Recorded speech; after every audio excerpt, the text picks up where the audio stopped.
शक्ति नहीं, यह भक्ति का प्रदर्शन था। श्रद्धा के सैलाब को शक्ति प्रदर्शन कहना उचित नहीं है।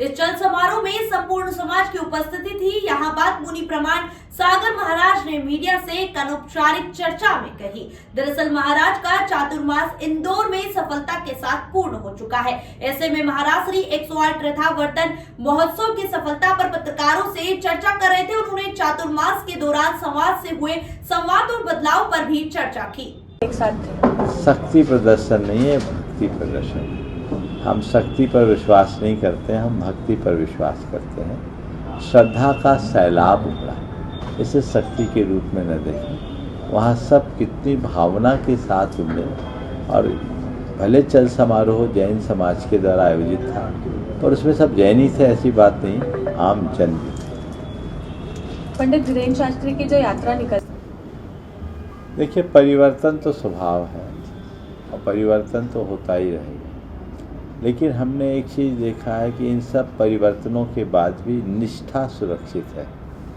और जब तक निष्ठा सुरक्षित है तब तक हमें चिंता की कोई ज़रूरत नहीं है। हमें एक ही प्रयास करना है कि परिवर्तन के बहाव में लोग बहने से बचें, निष्ठा को बचा के रखें, संस्कारों को सुरक्षित रख करके चलें, और उस दिशा में प्रयास हो रहा है।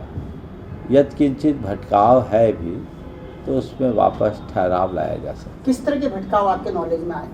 आज समय का जो प्रवाह है, हमारी खासकर युवा पीढ़ी में के प्रति लोगों के मन में एक शिकायत है कि व्यसनों के प्रति, बुराइयों के प्रति एक आकर्षण है।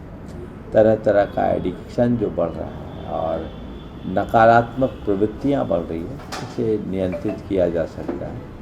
और इस परिवर्तन के साथ यदि एक आध्यात्मिक क्रांति खड़ी की जाए तो बहुत बड़ा बदलाव घटित हो सकता है और बहुत अच्छे परिणाम भी आ सकते हैं।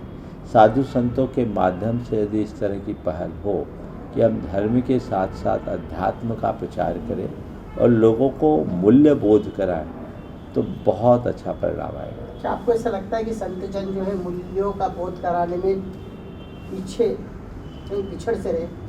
मैं ऐसा तो नहीं कहता, पर मैं ये कह सकता हूँ कि संतों को इस पर पूरा जोर देना चाहिए। हमें रिचुअल की अपेक्षा स्पिरिचुअल पर फोकस करना चाहिए।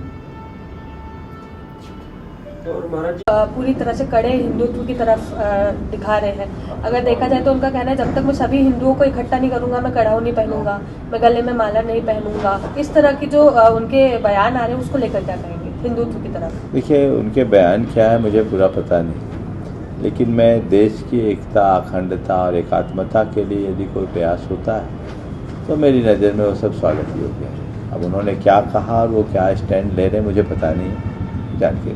लेकिन जिस तरह से वो पैदल यात्रा निकालते हैं उसको किस नज़रिए से देखते हैं? और पूरा उनका कहना है कि जब तक हिंदू एक नहीं हो जाएगा, और उसको लेकर मैं पैदल यात्रा, तो किसी अन्य संत को भी इस तरह से पहल करना चाहिए। मैंने क्या कहा, अगर देश की एकता, अखंडता और एकात्मता के लिए कोई प्रयास किया जा रहा है तो उसका तो स्वागत होना चाहिए, चाहे वो कोई करे।